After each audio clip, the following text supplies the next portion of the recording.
the right of the child to family relations. It's under Article 8, Paragraph 1. Well, it's another very important article. It covers that part of identity of the child that connects the child with the family, with parents, with wider family. So it is a right that we always ask states to protect and to fulfill. But in our practice, currently we see some real common challenges or obstacles.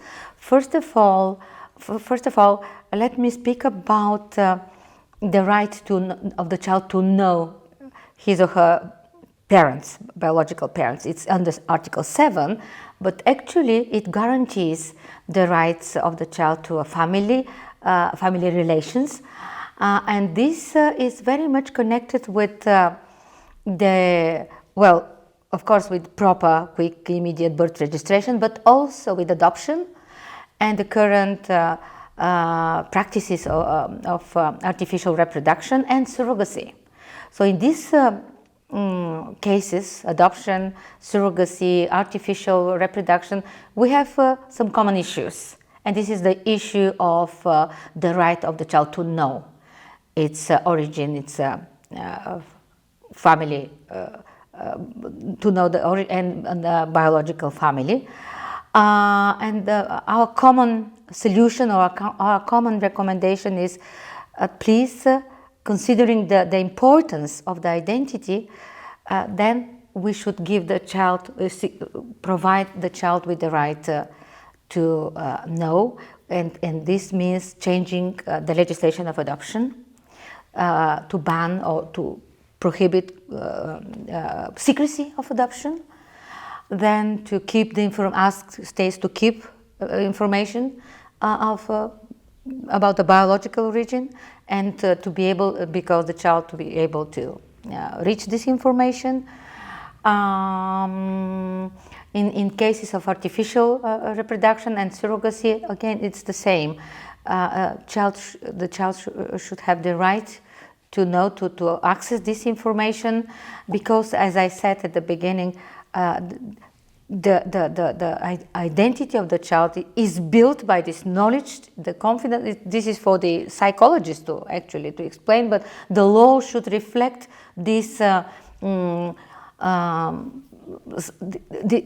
advances of these sciences. That's why recently we have this right of the child to receive information and to know his or her origin.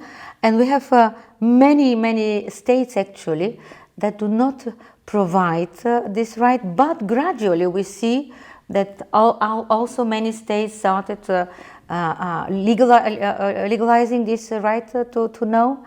But it's more difficult with surrogacy, it's more difficult with artificial reproduction, but we always recommend, for example, we recommended this to Luxembourg, to Switzerland, to I was going to say France, but we have another issue with rights to family relations, the practice of baby boxes. It's a still widespread practice in Europe, unfortunately, and it is spreading in some African countries, in some Asian countries. We had the case with South Korea, Vietnam. Some countries are really very proud to have baby boxes because they say there are reasons. We keep the life of the child. It's always this. These two rights come in defense of baby boxes. What is better, to keep the child alive, or to give the child the right to information about their origin? So the committee is quite strict in its position. We are asking the states to stop this practice, baby boxes, to go deeply to the causes of this practice, to try to prevent or to work with mothers, with pregnant women, that are at risk of giving up their babies, and also to try to find out alternatives to secrecy.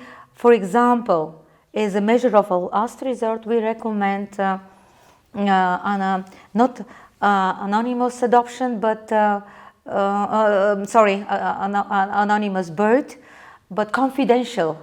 So the committee recently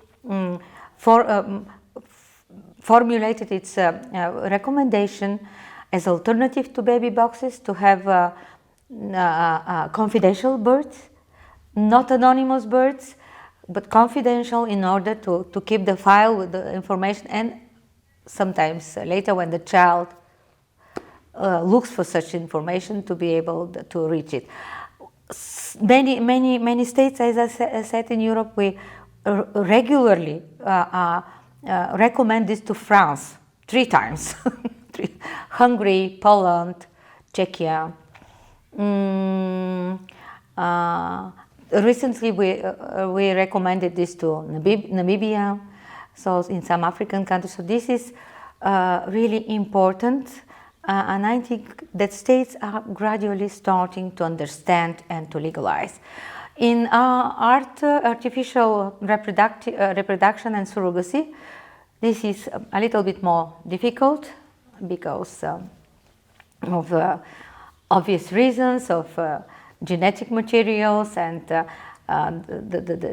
but also we have progress in many countries, not to keep the secrecy of the donors. We ask states to reconsider this secrecy of these practices, in order to have this information available for the child, if the child, when reaching a certain age, to be able to access it.